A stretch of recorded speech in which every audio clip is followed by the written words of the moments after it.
Okay, so for those who have not participated in the first part, first my presentation, so I'm Tautavydas Dagys. Currently, I'm leading Power Platform and CRM team at One Click Factory.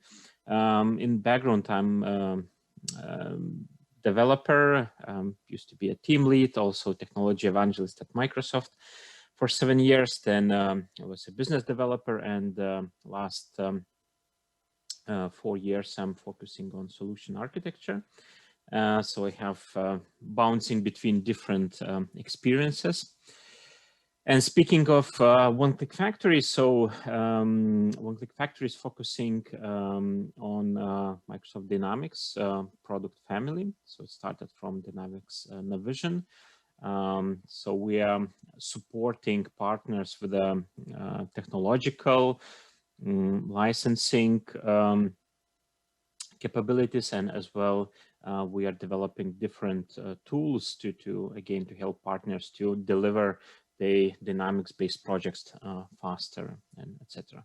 So from the last year, we started Power Platform and CRM practice within One Click Factory together with a CSP license distribution. And we don't work directly with the customers, but we support partners like Digital Mind in their journey and their works with the customers. So we are providing with the technical and licensing support for partners. Okay, so let's take a look a bit into let's crunch more into technical side. So of course, if you raise some questions, we can get even deeper. But let's start from the higher level. And so first part will be more general, what are pieces within the Power Platform. And then we'll go into customer stories after that. So first of all, of course, where Power Apps, which is the central part of Power Platform, can help you, and what kind of scenarios it can address.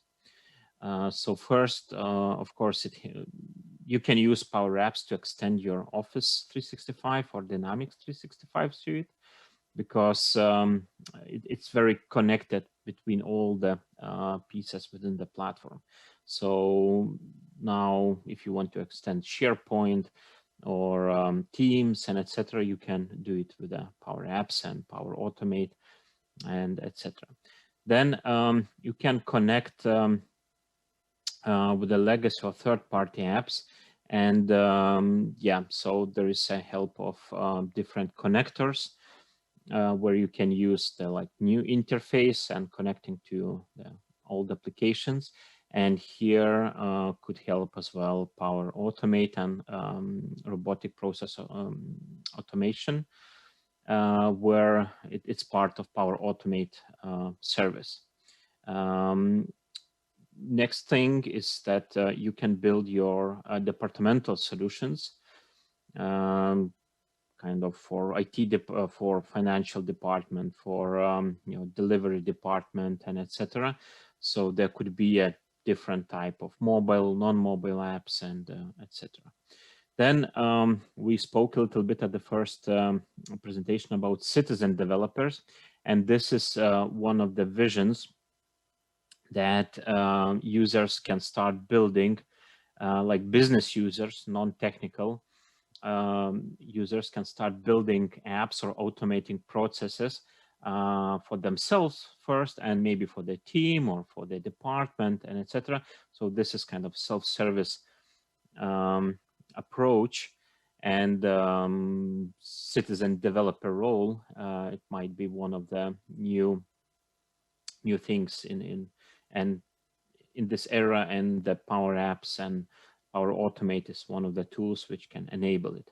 And of course, it's not limited to small scenarios, but Power Apps and Power Platform could be totally used for mission critical solutions. And actually, since it's running on engine of Dynamics 365 CRM and etc. So it can host really big systems and implementations. Okay, let's take a look into all components of it. So the front face, which probably users would interact directly within the organization. Of course, the first is Power BI, probably the most well-known service of Microsoft Power Platform. And Power BI is supposed to analytics reports. Now they are launching many new things, special plans like KPI reporting, where most companies are doing like goals and KPI scorecards and etc. So this is now could be built in Power BI as functionality, so you don't need to implement it from scratch. So overall, as I mentioned in the first presentation, that low-code development is something where you utilize already available building blocks and then connect them into big picture with the small pieces of the code. So this is low code thing. Or sometimes you even don't need the code, you just do a configuration. And all those 4 components, they are low code development tools where you have many building blocks, you drag and drop things, but then of course for some logic you can do small pieces of code. Of course, it's not limited to that because let's say Power Apps, it also you can extend with a real code. If it's not enough of low code, it's always extendable to full featured coding and etc. So it's not blocking itself in one box, but it's always extensible. So next is Power Apps. It's for applications. We'll get a bit more into that. Power Automate. So this is for process automation. Power Virtual Agents. This is, again, more user-friendly version of Azure chatbot service.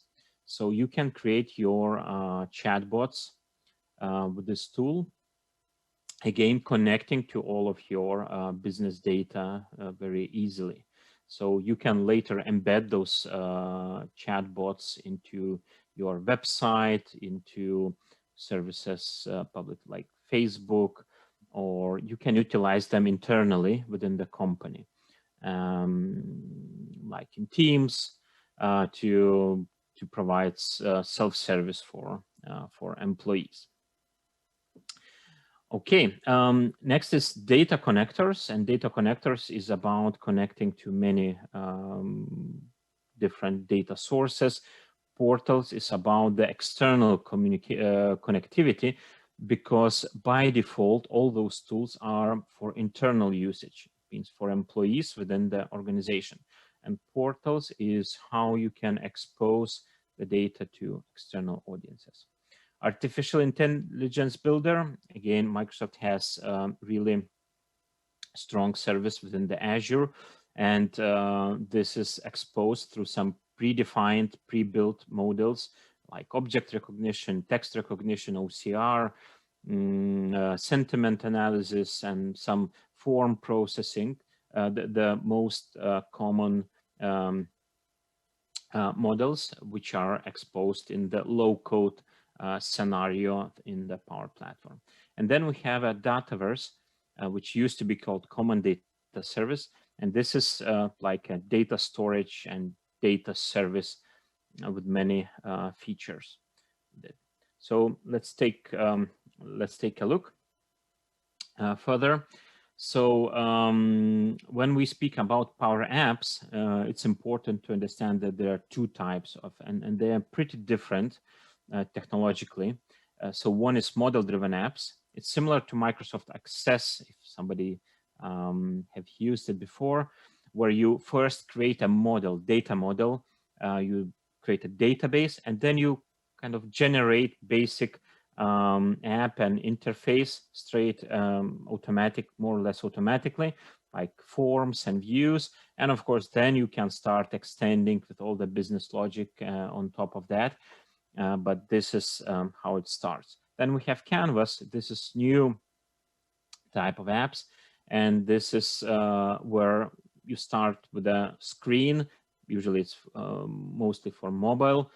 And then you just drag and drop all the components and then connect to a different data sources. Since model-driven apps are living only on one data source, is Dataverse. Portals, as I mentioned, if you want to expose your data, we will see in some examples, to external users, authenticated or non-authenticated, portals is here for you. And you can open up with the specific rules, with a specific design. It's like CMS from your internal business data to generate different type of self-service portals, like your customer service portal, vendor self-service portal, and etc. Now, Power Automate, it used to be called Microsoft Flow before. It has two main flavors. Again, it was already covered in the morning session. Just a reminder that the original on the right side, it's API-based and connector-based thing. It's also has its origins in Microsoft BizTalk server, where we put the process, we can do the loops, variables, and etc.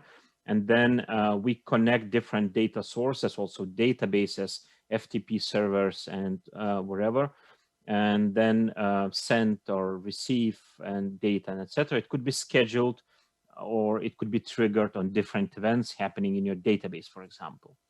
And robotic process automation is the new addition to the family. It started last year, and mainly with the acquisition of Softomotive, Win automation tool. And actually, it's very well now integrated all together, and you can switch from this DPA to RPA and back and forth. When you see that it's better to go API-based integrations, it's also low-code approach. You can go this. When you see that there's no API, so it's easier to go via user interface, you can go robotic process automation.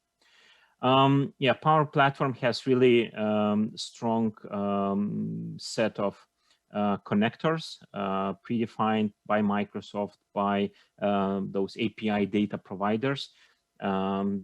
They are always growing, but they are really not limited to that, because you can very easily create your own custom connectors and just to connect to any sources which are not covered over there. So, and I remember there was a question in the morning session about that. Maybe Microsoft is focusing only on centric approach. Actually, with those connectors, there are, you can connect to Salesforce, Oracle, SAP, and etc. They are pre-built for that, and you can utilize them. Now, Dataverse used to be a common data service. Usually it's referred as somebody saying it's just a database in the cloud. Actually, it's much more. It's originating from a long history of Microsoft CRM, of the data layer of that. And it's purely API centric, API based. So everything you do, it's you'll get API automatically. And that are the same APIs where you connect your apps from, like Power App, Power Automate, chatbots, Power BI, and etc. As well as you can build your own apps and connect to this Dataverse externally. Then it has all the layer mechanism to support security, log all the access, like audit logging for all the security and compliance issues. You can build your built-in the logic, as I mentioned, and if it's needed, you can even extend with the .NET and etc. It's not only about low code, because it's really long history of that, and low code is just coming today. But there are many systems which are developed, extended in the .NET, in the JavaScript, and etc. And it's still supported and it's continuous. Then, of course, data itself is standard relational data and non-relational data, which is stored within the Dataverse. Files and unstructured data. Automatic search is really good relevant search, which automatically grabs, indexes everything you do. You don't need to implement yourself. And then all the integration layer, it's possible to connect to Azure services, even through Event Hub, even webhooks. You can do exporting data to SQL and etc. And since there are APIs, so any other integrations are very easy to do. Now, let's take a bit look into the connectivity between components of this apps and Power Automate part. As I mentioned that we have two types of that, Canvas apps and model-driven apps. And model-driven apps lives directly on the Dataverse. So you create tables, relationships in the Dataverse, and you automatically get forms, use, and then you can start modifying them, extending, and adding business logic. Of course, if needed, you can connect to other systems through Power Automate. So if the integration, low-code type of integration is needed, then Power Automate is here for system integrations, as well as for different type of user automations. If user wants to say that, okay, if the new record is created in the system, let's do some email notification, and any user can create such a thing for themselves. Then we have Power App Portals, as I mentioned, for external access. And also on the Dataverse, there is a CRM-based Dynamics 365 apps. So sales, customer service, and etc. So they are just one more model-driven app. But historically, technologically, this is from where all this part of technology comes in. Then on modern side, we have Canvas apps, all the connectors connecting to cloud services, as well as on-premise systems through the so-called gateways. So again, you are not limited only to cloud. There's possibility to connect to your on-premise databases and etc. Through so-called on-premise connectors. And we have Dynamics 365 ERP apps, where also connectors are available for Power Automate. And it's possible to do an integration to Dataverse. Let's say you have all your ERP data, like Navision or Axapta based here, and then you have integration to Dataverse, and you can create a Power App Portal, which will expose where you can do a product catalog for your vendors, for example. Again, it's not limited to just a platform, and all the Power Platform and all the business applications has so-called Microsoft App Source, which is like App Store. There are many ISVs and partners who are distributing the apps and solutions on top of that. So sometimes you already might find some vertical solution or specific solution which is needed for your business. Okay, so let's jump now into case studies.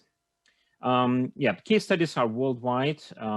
They are coming, like recently there was Microsoft Business Applications Summit conference, and the companies were sharing those stories.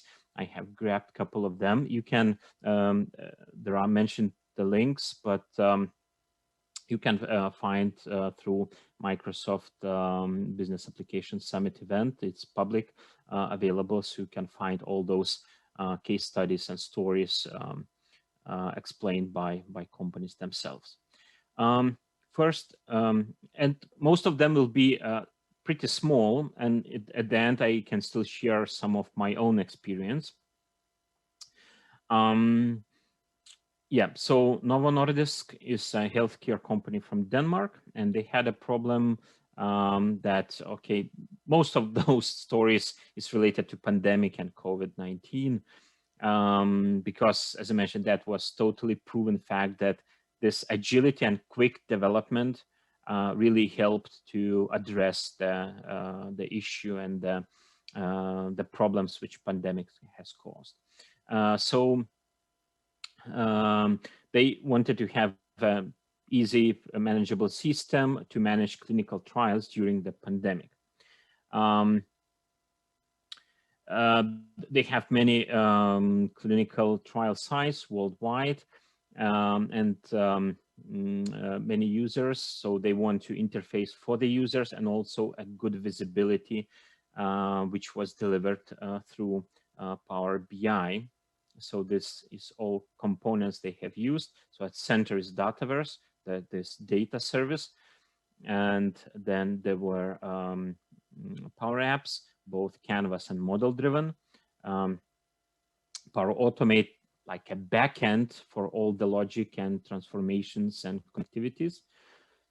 And also they had a connectivity through connectors to Teams, and they used adaptive cards for approvals, so that approval request just pops up in the team, and they can approve or not, and it's very flexible. So again, looking into components, so they have developed Canvas app for internal stuff, the Canvas tab, like mobile app, model-driven app for admins, this kind of table forms-based thing, and then portals for external vendors. Again, it's very easy since all the data lives in one central database, so it's easy to just set up another interface on the same data. Power Automate, as I mentioned, like a backend. And also Power Automate has a built-in mechanism for approvals. And actually it's very common scenario. It's coming probably originating from SharePoint approvals, which later was discontinued and later reappear as part of Power Automate. And then it was connected to all like Dynamics CRM products and all other products. And also it's open so that you can create all the approval mechanism, but you have the sketch and the template of the approval process where it's approvers, required, optional, several levels of approvals, expirations, and etc.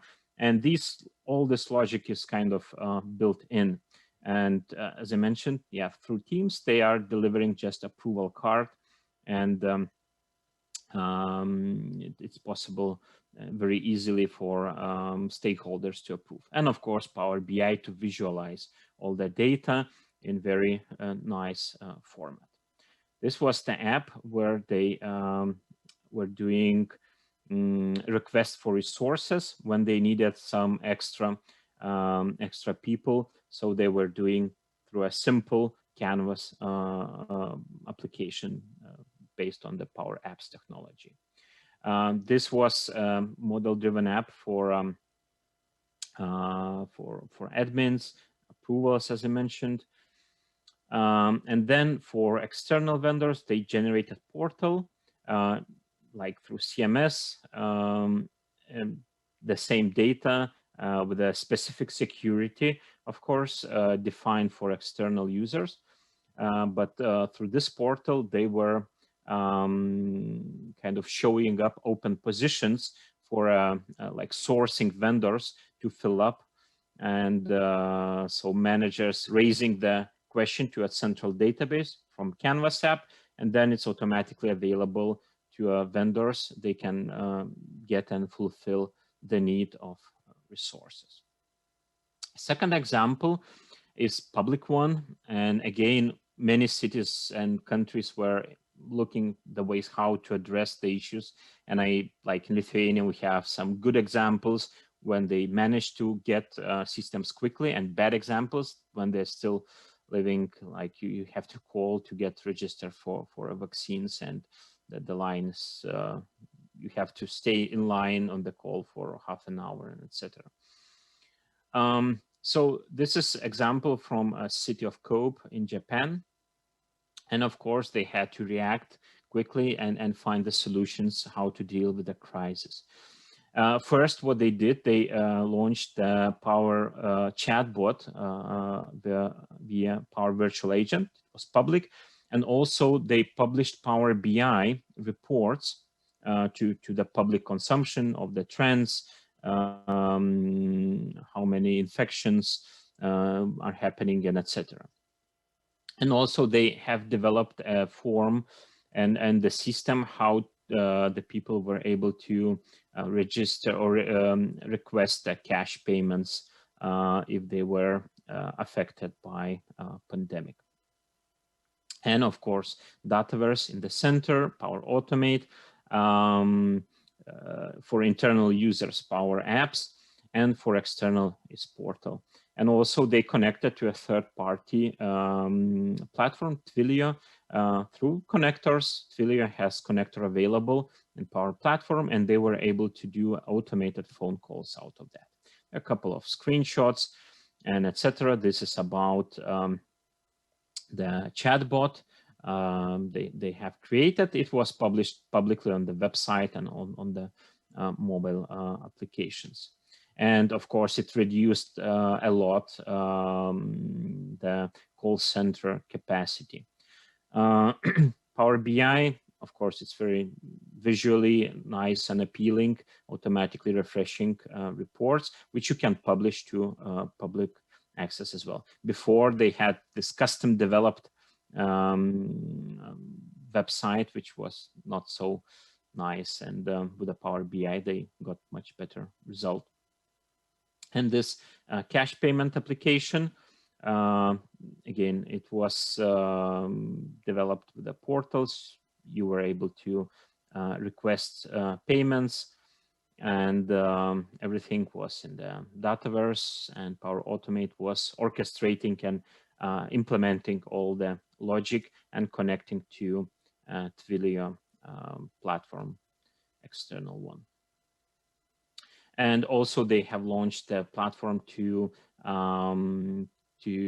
register volunteers and the needs for help.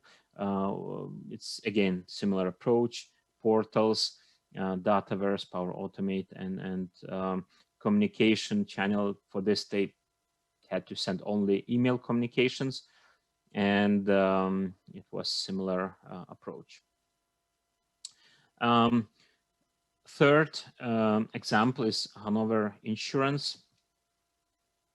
It's an insurance company from US, and this is very standard classical RPA scenario when they had very repetitive manual tasks when employees of insurance company had to go every day or a couple of times a week and collect information about prices and details of medical devices and enter them into internal system.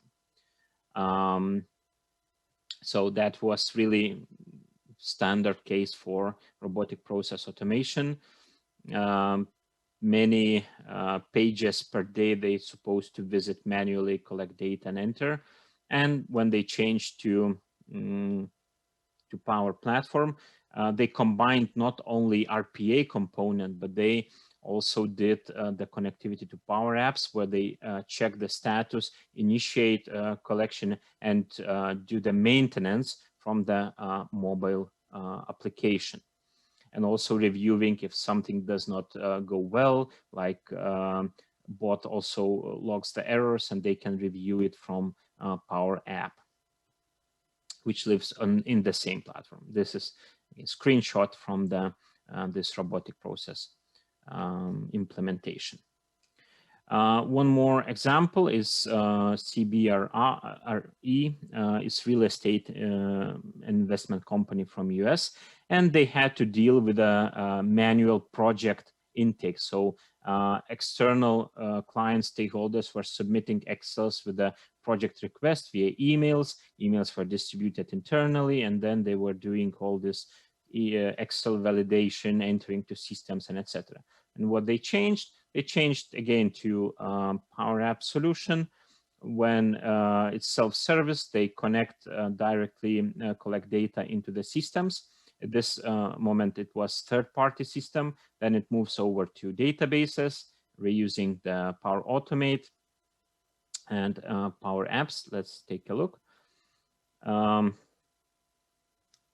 Yeah, so first they submit a form into a third-party system, like CRM SharePoint thing, but not Microsoft. There is a connector for that. And when new record is created in the system, automatically Power Automate Flow is launched. They do analyze it, do some JSON, insert to database, then they generate a Word document, change it to PDF, save it to SharePoint, attach it to email, and send back to client as approval that yes, your project request is received. Here is the Tony, we are getting over time, and yeah, it's okay. It's good. Okay. You finish. I think these were great examples. Thank you for that. I know you have more, but then you go to One-Click Factory. Yeah, so that was one. Yeah, those 5 very classical quick scenarios which were created. Let's say these COVID applications. Many companies were creating them for themselves. We also were creating one for our office management when you reserve the seat before you arrive, and etc. So again, it was kind of quick approach to do that. Of course, it was not so nice and designed as this one, but it's working. Yeah. Okay. Yeah. You see, and I think this was very, very I would say interesting cases for audience to see the different business functions you can actually solve using the Power Platform solutions. Tony, a question to you. These solutions, Power Platform solutions, really can relieve the workload of IT department. Am I right? From some partially, yes. It can relieve from the some small development things when business people, instead of just collecting requirements and providing them to IT and specifying and etc., they can start building prototypes themselves and or even the full apps themselves. Of course, IT still have to take care of all the process of the security and etc. To ensure all the policies and governance and all other things, so that citizen developers wouldn't leak the data and etc. So it's maybe a shifting a bit from pure development to just orchestration of those citizen developers. But then with this, when it's enabled, then it can scale much easier.